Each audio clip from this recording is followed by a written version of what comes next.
So let me ask you now about where things stand as far as the economy is concerned. This is the big reform that everyone was waiting for. It continues to be a work in progress. What next now as far as the reform agenda is concerned? Well, I'll tell you, if you look at the last few months, they've been very difficult globally in terms of the economy. But for India, they've been relatively satisfying in a sense that a larger consensus is being built up on several issues. Two of our most important laws, the GST, and these are reform laws, and the bankruptcy, have not only been passed, they've been passed unanimously. And that, therefore, exhibits the intention of the Indian political system, including all parties in opposition, to actually have a rethink as far as the reform process is concerned. Before that, we had the Aadhaar bill, which of course the issue was money bill, not the whole concept of Aadhaar. On Aadhaar, I think there was a reasonable amount of unanimity. So the last 3 to 4 months have seen these major monumental changes which have been taking place. I think as we move forward, the legislative agenda is going to be slowly behind us. We have the Companies Act amendment which is pending. There's 1 or 2 other laws in the pipeline. But I think now is the time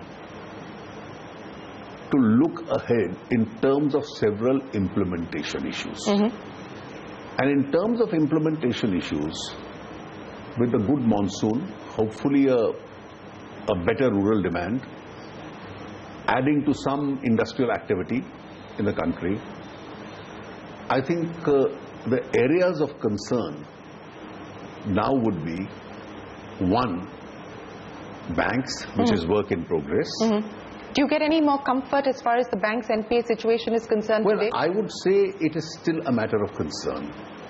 The banks are acting, they are trying to take steps, but the NPAs in those sectors are huge and the provisioning process is continuing.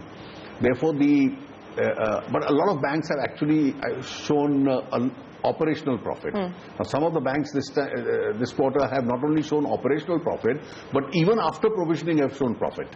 So there is some turnaround taking place. I think ability of the banks to support growth and its corresponding impact on the private sector investment, these are the issues to concentrate on. Concentrating on the big projects. I think that's another important areas. Some improvement has taken place as far as the discoms are concerned. But then getting them to be economically viable.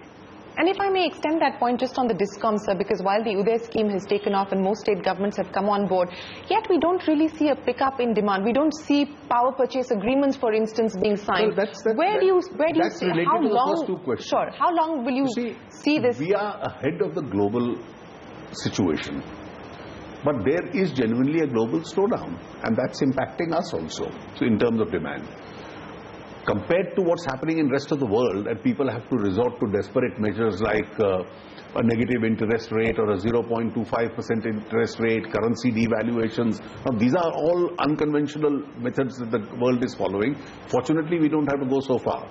And we are on the contrary thinking of how do we interact with these 2-3 challenges and probably move our growth rates upwards. Since you're talking about rates, we've got the credit policy, and this is the last credit policy under Raghuram Rajan. I won't ask you what you expect on the 9th of August, but let me ask you this in the context where things are globally as well as locally. Do you believe that there is room for rates to come down?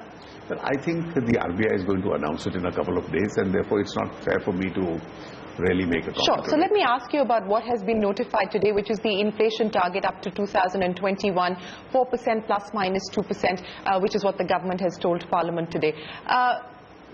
This, in a sense, is the government's attempt or commitment to continue with monetary reforms. When can we, for instance, see the MPC now being operationalized? Well, as far as the MPC is concerned, there is a procedure in the Act for selecting the government nominees on the MPC, and that procedure has already kicked in. So the committee to select those members has already been appointed. It's working. And once they are able to select the government nominees, since for the first time that the government nominees are going to be there, what we do now will become a good precedent for the future. And therefore, that process has already kicked off. How challenging do you believe it's going to be for you, for the government as well as the Reserve Bank, to work together through the MPC to keep this 4% target? And should we assume then, because we're nudging closer to the 6% level even today as far as inflation is concerned, is that going to really be the upper end, is where we see inflation? I hope so, unless some extraordinary situations develop.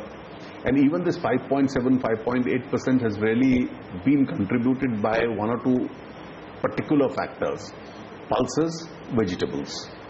And I think with the kind of acreage of pulses growth, with the incentives which the government has provided, I think over the next couple of months, the pulses prices from all available reports indicate are going to come down.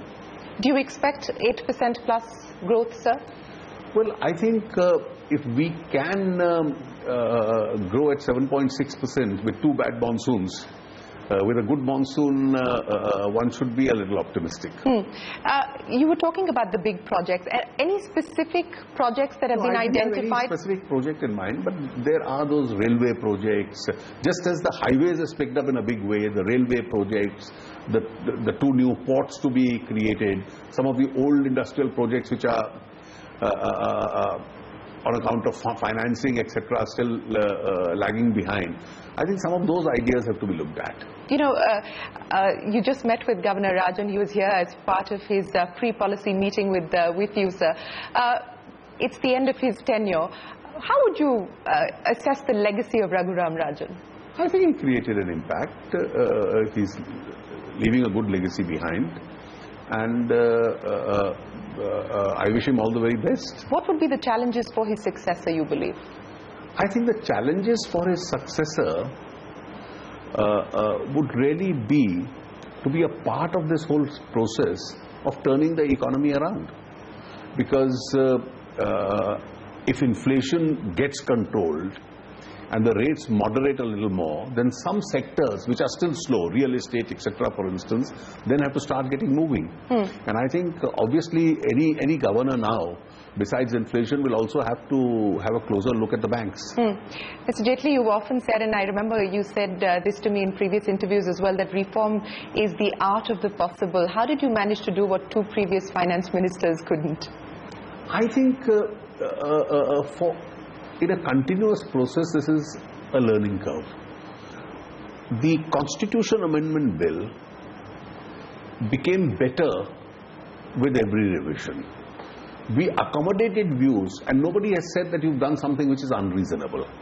For instance, you put a question on alcohol. Now, if you had insisted on putting alcohol, it would be a deal breaker.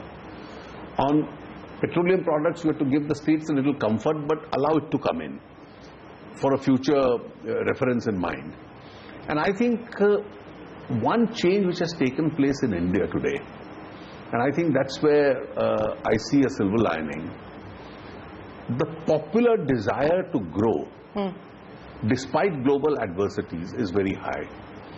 And I think there was a lot of strong popular mood in favor of the GST. This was an idea that India had accepted, and political parties and governments could not defy that public mood indefinitely. Let me end by asking you about this business of bringing it in as a money bill or as a finance bill. You didn't give a clear assurance in the House because you said you don't know what the bill is going to look like eventually when it comes to Parliament. But will you be reaching out to the Congress party in this process, sir? No, I have absolutely no objection in continuing to discuss with them. What will be the nature of that bill will depend on what is the content of that bill.